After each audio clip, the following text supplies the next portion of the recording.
At the beginning, it's hard to imagine, how can you go beyond rights and wrongs? Like, how can you go beyond being in a partnership and not having to compromise? Today, it's about surrendering to the feminine, and this is very triggering for a lot of men. And the reason I'm able to talk about it is because I've lived and embodied the journey, because I surrendered to the feminine.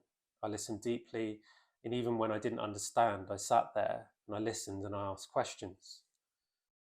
This meant that all of the teachings from the feminine were able to come through. This doesn't mean I received all the answers from a woman. It means I was able to understand the feminine and therefore understand my true purpose as a man, and from there on, purify.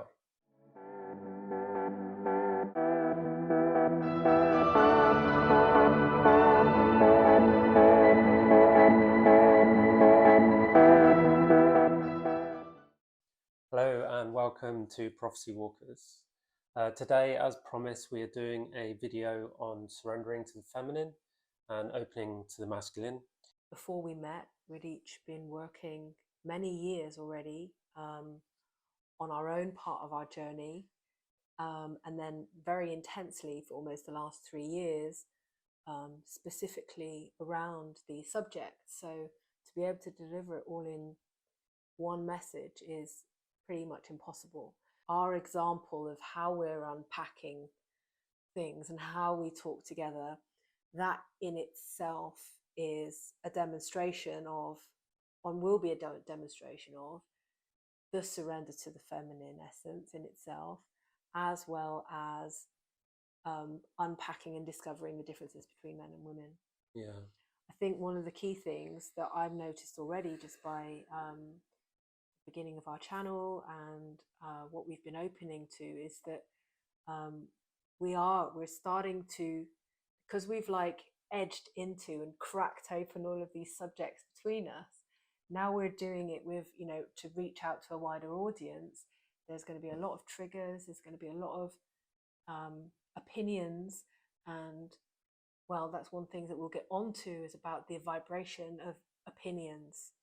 And that's one of the most important things that we've discovered in our journey, which has been enabled us to meet as man and woman, is actually going beyond opinions and discovering how are we relating, and discovering and being curious about the subjects in which impact us, our triggers, and going into those beyond opinion, beyond the opinion of our ego, because we start to tap into something greater, which is the vibration of love. And that is the vibration of love that then starts speaking, which cracks open and exposes those opinions. So that's actually how we've been working. And essentially, the first parts of was the surrender to the feminine. And this is one of the things, is that can you sit here long enough to listen to the full message? Can you read between the lines of what we are trying to say and share with you long enough to feel that the challenging parts of what we're saying are to bring opportunity to open up a greater reality within you? And one of the most incredible things about meeting Alistair in the way that we did was this listening that we're talking about.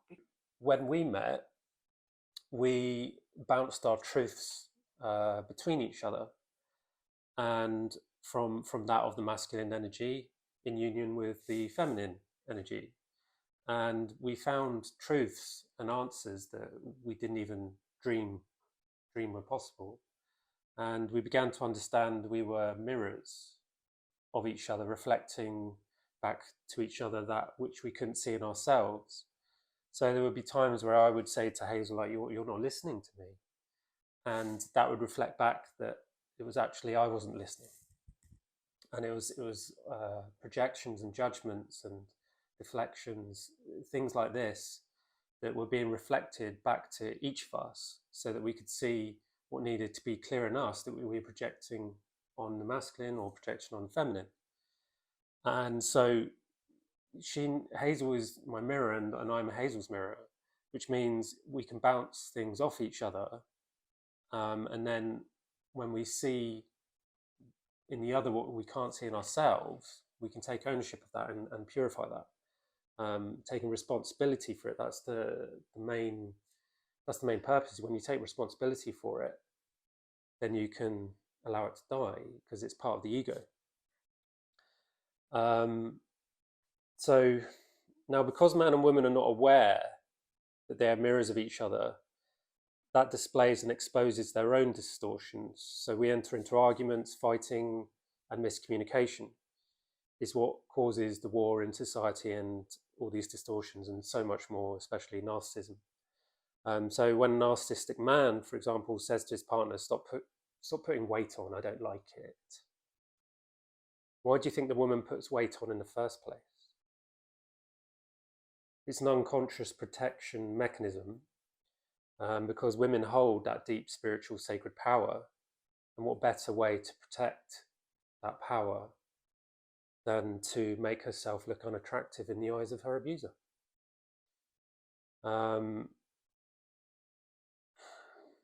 Yeah. So through my own decoding of consciousness, and because I was able to look at the distortions within myself, I purified those from my mind, my body, and my spirit. And I apply them to any given situation, and I can find the antidote. I can decode that consciousness. So the example I just gave of a man telling his girlfriend to stop putting his weight on, that was me. That was me with my ex-partner when I used to live in London. So each day I would come home and find ways to look at myself to cure my narcissism when I realized that this is what I was doing. But while I was doing that, I was still exhibiting narcissistic behavior. So some days I would come home and say, you're beautiful. Then the next day I'd say, you're fat. And then the next day it would be, well, I don't want to be near you. And then the day after that would be, I'm so sorry, please forgive me. And these are the cycles of narcissism. So number one, idealize, you look great. Number two, devalue, you don't look great. Number three, discard, I don't want to be with you anymore. And then number four, hoover, which is, I'm sorry, please come back to me. And then the cycle repeats. This is the really distorted and heavy cycle of narcissistic behavior. And many people don't like to hear about narcissism. They think it's a heavy, dirty word, but it's so much bigger than that, because it's everywhere. And when you take ownership of that, to say that you are an abuser, not just the abused, then that's when it starts to open up the things that you're ignorant to, and you start to understand yourself. And when you start taking responsibility, like I did, for being the abuser as well as the abused, I started to become more aware of my behavior, which means I was able to look at it, take responsibility for it, and stop it. But every abuser is also a victim of abuse. So I had to clean out the victimization along with the perpetration, and acknowledge the abuse that was within me, the abuse that I received as a child that made me embody those narcissistic coping mechanisms. So when I looked at these impurities inside of me, I started to release higher consciousness and higher learning, because we started working together. When I started working with Hazel, this is what started happening, and everything I knew started to show itself as a lie, everything. And I had to give up everything that was a lie. And the truth was, slowly, more gradually, was being revealed, because the veil was lifted. And I've made a note here about the apocalypse, what the word apocalypse means in Latin. It actually means the lifting of the veil, or the unveiling. And what we're going to talk about a lot in all of our videos is the inside and the outside, how what happens inside happens on the outside, and what happens outside happens on the inside. And for me, the unveiling, the apocalypse, it's the exposure of truth and beauty. It's the destruction of the old lie. So when I embodied this energy of the apocalypse within me, it was the death of the old me, allowing me to fulfill my cycle of rebirth. So I was able to rebirth the new version of me, and this reverberates out into the 3 lines of consciousness. So what happened in me reverberates out into my partner and my collective, and vice versa. You want to jump in? One of the things about our partnership, relationship, creationship, whatever you call it, is that we're absolutely committed to it. It's not even a question. There's no compromise. There is never any compromise, but there's never any one person being right and the other one not being right. It's something new. There's something incredible that emerges when you clean yourself so much that you recognize the vibration of lies, the vibration of ego, the vibration of that which wants to hide and deceive or lie to the other. And all of that gets exposed. So what we're creating right now is not about, well, I have to give up this in order to be in relationship, which is how I function in all other relationships, and is how I see also within the women that I work with and their struggles in their partnerships. And how do you get to the next level? Well, the first level was to get to the root, get to the root cause, get to the root vibrations, get to the root in the body. And some of the men had said to me, wow, it's so difficult to go here because I feel so much shame. And I think this is one of the things that's really difficult for men to be held in particular. I mean, yes, this is where we need several videos to talk about this, because yes, this toxic masculine shame also exists in women, and it prevents them also from accessing, good ways of relating and their own empowerment. So I started to realize that, there's these huge levels of shame. Can I stand there? Can I sit there and hold sacred space for a man to witness his levels of shame? And because I started doing this with people who were not my partner, because actually my ex-partner, he wouldn't do that with me, and that's very telling in itself. But to be able to do that with men outside of my partnership gave an extra level of safety. So I think when I met Alistair, I'd already been guiding men in a way to here. And so immediately when you said that you wanted, you'd recognize within me that I was doing something different, that you, like, in your own words, you said, oh yeah, I feel like I need to stay close to you because there was something that you recognized that you could get some missing information from. Well, one of the very first teachings was, we're going to go into the root, and you're going to have to surrender to me. You're going to have to surrender to the feminine. Yeah. And there's this blockage that happens because there's this illusion of, well, we're 50-50 in the partnership and we have to meet in 50-50. Well, if you do that, you will always be met in compromise. Now, this is the new way. This is the way in which we are honoring the natural cycles of life and returning to our innate consciousness. And part of that, if you want to get rid of patriarchy within your life, you have to admit, and you have to do the actual work to get rid of it. And part of that is saying, I'm not going to listen to that anymore. I'm going to listen to something much purer. Yeah, I want to touch on what you said about the compromise. Because if I look back, when you were talking, I was looking back to when we started working together. I used to, because you'd done a lot more work than me by then. And so you were like in a, for lack of better terms, higher consciousness. And I was in this lower consciousness. So I came to you and I said, well, what about you? And you're like, no. You take responsibility for your shit first. And I was like, oh, and it made me really angry, but I swallowed my pride and I said, yeah, okay. And you explained to me that you stay up there and I come up to you. You don't come down to meet me, because that's the definition of narcissism. You know, if someone's above you, you go, oh, I don't like you, and you make them feel bad, and they're like, oh, I feel bad, and they come back down because they're avoiding their toxic shame. They're avoiding look at themselves. And so when you were up here, and I was saying, come down here, you were like, no, I'm not come down here. And I was like, oh, okay, I need to look at myself. And I started looking at myself, and the more I looked at myself, it was like dropping off lead weights as a scuba diver, and I started to slowly come up to a level, and then we started going like this and climbing. Yeah.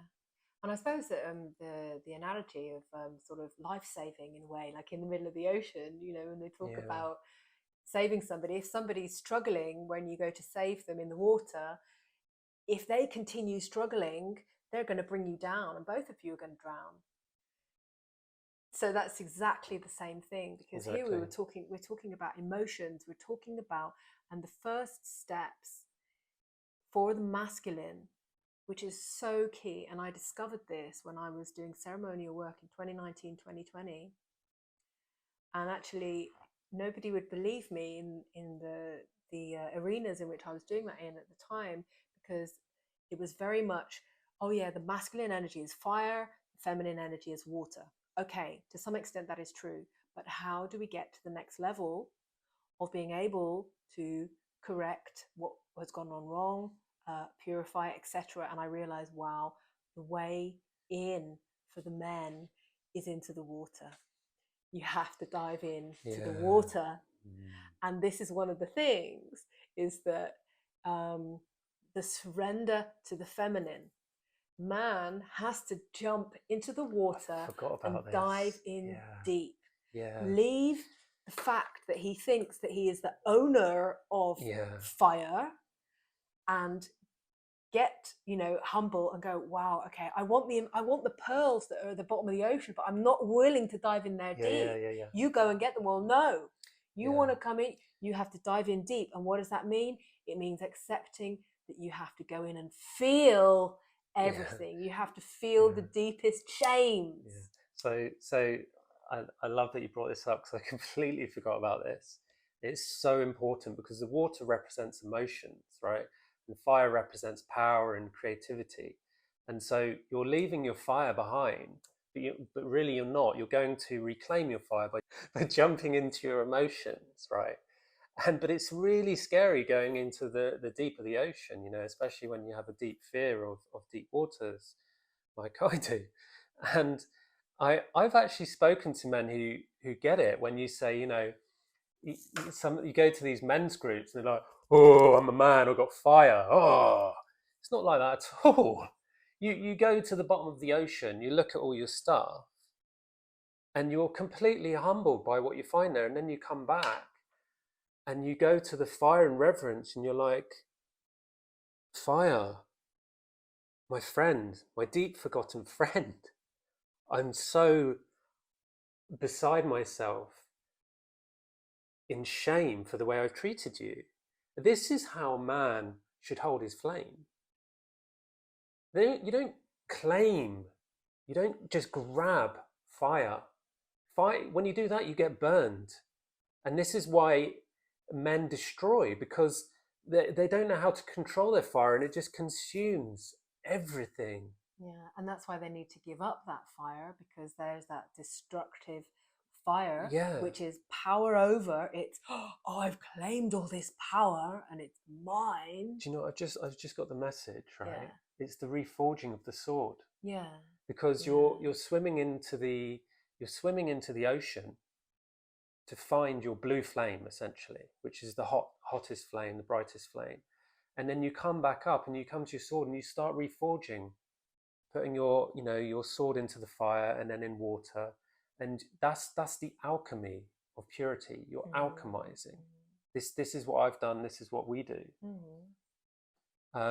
Shall I continue with this, or do you want to? Well, I just want to say that also one of the problems and one of the challenges around this, which we're trying to describe here, which literally has been our journey, because I said to you, like, the only way in which we can do this is that you have to surrender first.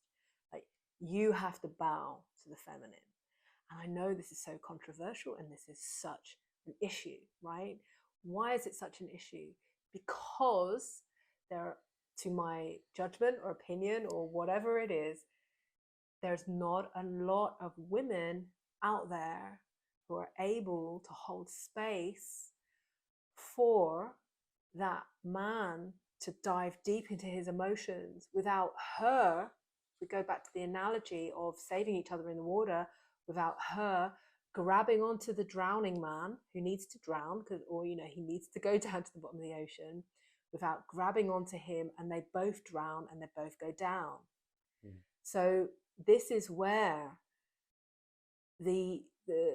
and I'm not saying by any means that I'm perfect or anything. I've had my own purification journey, my own like deep work that I've done as well. But in order to hold a man through this process, in order to start reverse osmosing the old way of relating, is like, it really needs a strong woman, and it really needs a pure woman. It's not a woman who's done a few workshops or held a little bit of space or something. There's these other ways of working in which we have, like, I don't know how we've done it, quite frankly. Well, I do, because we have done it. Well, we made a lot of mistakes. Yeah. And we learned from them really quickly. You can't do it without making mistakes. We're only human. We're born to make mistakes. Like, you talk about not grabbing on to your man so you both drown. How many times did you grab on to me? Yeah. How many times did we nearly drown? Yeah. Well, one of the problems is because I was coming out of a narcissistic abusive marriage, and I needed to heal. I recognized, because there came this point, and I mentioned it in one of my other videos, and I think I can need to go into it again, is that I realized I will only get the answers that I'm looking for if I work with men. Now, I was like, this was such a traumatic and really heavy covert narcissism that I was in. And at the same time, I knew that if I didn't stand in it right now and get the answers right now, I would possibly go into a repeating cycle with another relationship, or I would give up on relationships altogether. So when you came in and you were like, oh yeah, I have narcissistic behaviour, I want to heal from narcissism, it's like, oh my God, oh my God. Like, how do you, how do you work with that? And who does that, right? So here I am, like, for want of better words, because we've worked through the whole thing, like, in simple terms, a woman who's been abused with narcissistic abuse, just coming out of that, like, still heavily in that, faced with a man who's healing his narcissism, and we go, yeah, let's do this, let's work together. Like, who would do that? I think this is part of the testimony to our devotion and our courage. Yes. To standing in love. Like, there's something within us, and I truly believe within everybody. Yeah, exactly. Where there's a guiding light, there's that gold inside of your body, which is like, I do believe that love is possible. There are answers out there, and I think that's what we've gone and we've dove really deep into. You just said something really important, which if I were a man watching this video, I would lap this up, because it took me years to figure this out, and you're getting it for free. Hazel talks about standing in love, right? To me, when women told me, oh, just open your heart, I was like, what? How do I do that? And women talk about standing in love all the time, and I was like, what does that mean? Like, what does that mean? And it took me nearly 2 years to figure out that I had this distortion around the word fight. Is that, to me, fighting is violence, or it was, until I got the message that it's to fight for love. And this is what Hazel meant by standing in love. And so I realized, I went back, all the way back to that moment in my life where I closed my heart, which is one of the deepest wounds of the masculine, is the abandonment wound. And that's when, in that split moment, even though I was only a child, my soul chose to close my heart. And that's where you choose for love. Do you choose to continue being your own innocent self with an open heart? Or do you let that person who says, hey, your love's not worthy, your love is dangerous, your love is too much, you believe and buy that lie, and you go, oh, okay, I need to change. I need to be a different person. I need to fit into society because I love this person. I'm going to change for them. And this is the compromise, right? And so for a man to be able to open his heart again, because let's face it, how many men do you know that walk around with an open heart? It's not a common day thing. It's why we have such high suicide rates. And you can't just say to a man, open his heart. Like if someone used to say that to me, I wanted to slam the door in their face because it was so triggering for me, because I didn't know how to do it. It took me years, because you have to purify all the way down back to that moment where you decided, and you go, oh, right, I chose this. And in that moment, you're like, your heart goes, and it explodes. But even then, I had to go through a learning process. I still go through the learning process. I have to find so many different ways to open my heart. And when you go down into the dark, it's like all this crying and forgiveness that opens your heart. You're like, oh, I'm so sorry, and you start crying, and that opens your heart. But when you start coming back up to the surface, it's all the things that brought you joy. It's the gratitude and acknowledgement of yourself, of your own journey. Let's forget about, for the moment, being grateful for what you have. What about being grateful for what you've achieved in your life? I didn't do that. I was like, when people said gratitude, all these bloody self-help books are telling me, oh, gratitude. So I'm right, I'm grateful for my bed. I'm grateful for the nice sleep I had. I was like, for years, and it just wasn't working. Then I realized it's really about going into the heart and find what is meaningful to you. I'm grateful for putting in the hard work to get me where I am today, because if I hadn't, I'd probably be dead. That's gratitude. That's real gratitude from the heart. And it's difficult for men. So it may sound like a one-sided argument because the man has to surrender to the feminine, but it's not. I understand how difficult it is to be a man. I understand how difficult it is to open your heart. But trust me, this is the way. It's the only way. Yeah, and it's not about going, because you say, okay, I've had an insight, and this is what the beginning of the journey can look like in many people, which obviously you can have an insight. You can go to your therapist, or you can go to a medicine ceremony, or you can have whatever, a cacao ceremony, or go to a ecstatic dance, or do some tantra, whatever it is. You can go to these retreats, you can have these insights in a weekend. But then how do you come back and integrate it into your everyday life, and into, well, you actually changing your life with that, and then changing that within partnership? Yeah. And I think one of the key things in which we've done, in which the gift of lockdown gave us the opportunity to not only meet together, but we were in absolute crisis when we did meet, and we were like, right, okay, we're going to dive in and get as much information as we can every single day. And we talk about devotion. It's not like going away and having a retreat one weekend and then integrating it, and having some time going back to your job, whatever. What we've done for the last 3 years is literally every single day we've worked with the energies of what is happening today within us, and what is happening between us, and what is happening with us and the outside world. And if there's stuck energies, if there's things, because usually what we'd do is we're like, I'm having a bad day, swallow it in, hide it down.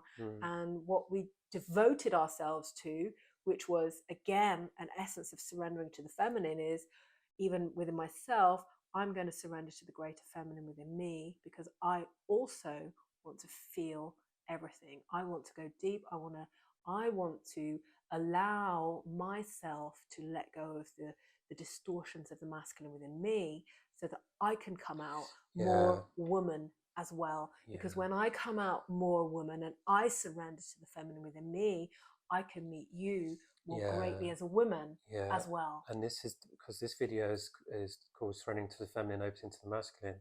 When I surrendered to the feminine and I started to purify, Hazel was then able to open to me, and I was able to give her almost insider information.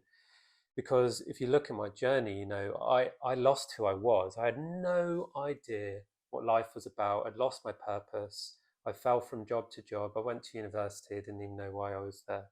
And loads of violent episodes throughout my life, lots of trauma.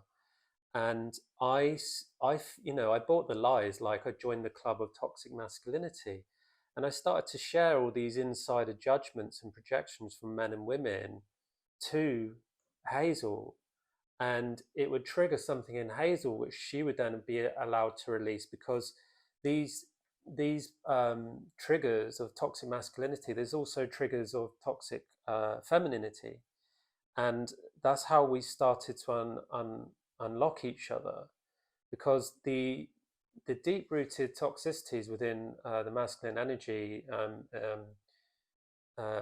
inside me, but also in the collective, which we call the patriarchy. And when you see all the when I started to see, and we started to see all the toxicities in me, we started to see how that represented itself in the in society, in the collective, as a patriarchy. Like if you take a lust, for example, like the lust of wanting to have sex, because I'm going to talk about in a minute the difference with the energies of the masculine and the feminine. Why does a man's always ready and a woman takes time? It's that spiral energy that builds up, that magnetic energy, whereas the man's sword, he's ready, he's charged, he's ready to go.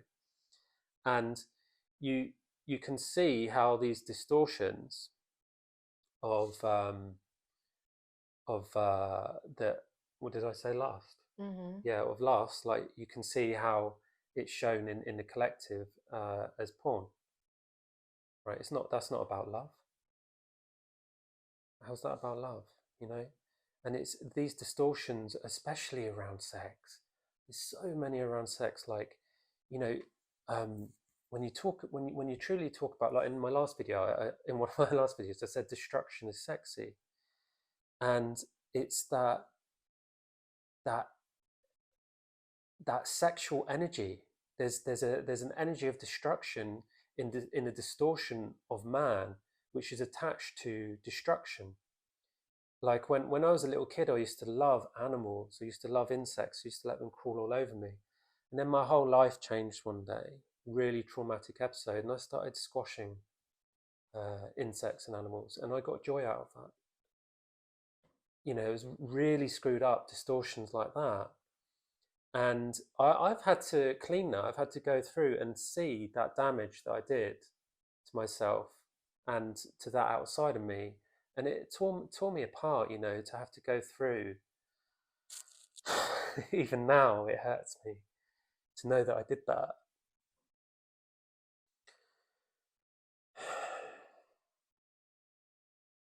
Yeah.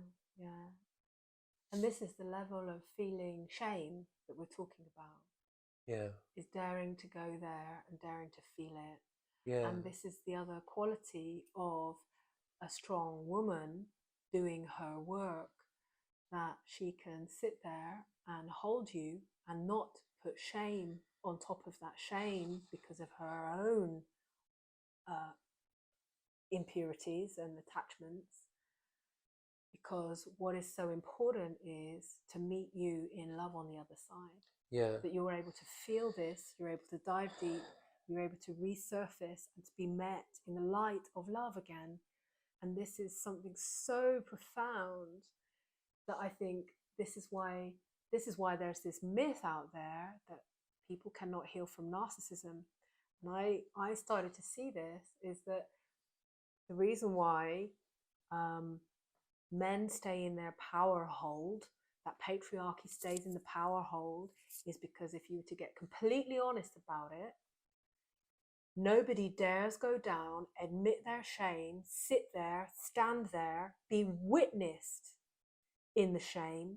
But there's very few people who can stand there and hold others, sacred space, for those other people to really expose their shame, to then go deep into that emotionally, to let that release from the body and to trust.